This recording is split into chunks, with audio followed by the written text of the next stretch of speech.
A stage musical of A Walk on the Wild Side and a Tudor version of Facebook were revealed by English PhD students at their end-of-year presentations at the University of Southampton.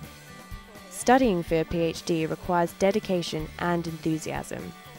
Christine's passion is the life and work of American author Nelson Algren. He's most well known for The Man with the Golden Arm, which was made into a film with Frank Sinatra. A Walk on the Wild Side is his next most well-known work.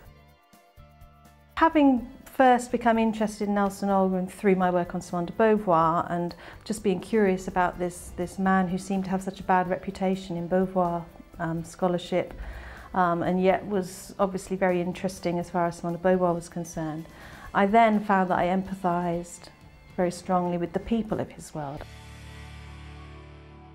I want to talk more about Algren the artist as opposed to Algren, Beauvoir's boyfriend, or Algren the Chicago man, or Algren the macho boxer. You know, I want to look at his work and explode some of the myths about the man. Christine has spent most of her first year sifting through Algren's papers in the United States. The archives are housed in Ohio State University Library in Columbus. I went there every day from 9 o'clock till 4:30 and read through his archives. There's 3 different drafts of Man with the Golden Arm. There's the musical written for A Walk on the Wild Side, which is where Lou Reed's song comes in. He was commissioned to do the signature tune. He took the title and the idea and also the flavour of Walk on the Wild Side, because it's the same world, different town. And then they didn't do the musical film, so but he kept the song. The end-of-year presentations are vital to the progress of students' work.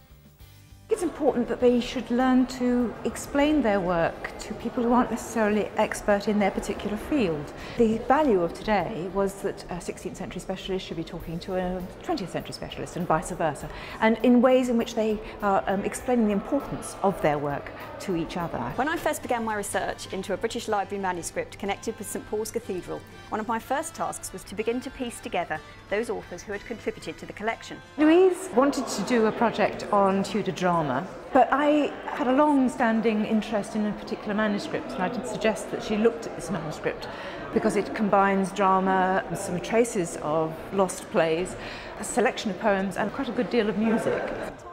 The main part of the work is attributed to John Redford, who was the organist and master of the choir boys at St Paul's Cathedral. And I think that the manuscript was possibly designed as an educational tool to be used at St Paul's School. So they've had a practice of acting, singing, and also for performing at court, which would have been an important part of their education.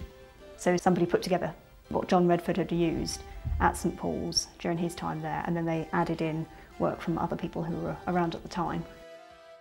Louise is uncovering a network of artists, writers, and composers. At the moment I'm digging about in the archives. I'm looking at other manuscripts where the poems or the music appear. So I've been to the Bodleian, I've been to Cambridge, and try and get connections between different contributors. It's a social and artistic network, I think, that surrounds St Paul's Cathedral, but extends out to, as I said, York and Salisbury and possibly other places as well that I haven't found yet. It's taken me a particularly long time to go through this one, but I think when you find something that you didn't anticipate you were going to find, and suddenly it sort of all draws all the different bits of your research together, I think that's really exciting. Effective supervision is at the heart of a successful PhD. It's really good about Ros because she has a musical background as well, and she's also made connections with people in other schools, so the School of Music, which then helps you because you then meet other PhD students from that department. I think a supervisor's role is to encourage a student and really to try and identify where the student wants to go to. It's to help them be themselves, really, to develop their own work. Christine's supervisor is Gail MacDonald. Gail she's just brilliant.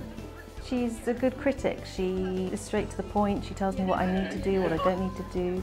She's just brilliant. What's the best thing about postgraduate study at Southampton? Particularly for my field of research in Renaissance studies, this is one of the best departments because there are so many people who work on that particular period, of specialists in it. So this, for me, was the best place to come for Renaissance studies. The most exciting thing for me is just to have 3 years to go for it on one project, to really be let loose on a project is fabulous. Want to know more? Then go to www.southampton.ac.uk/English.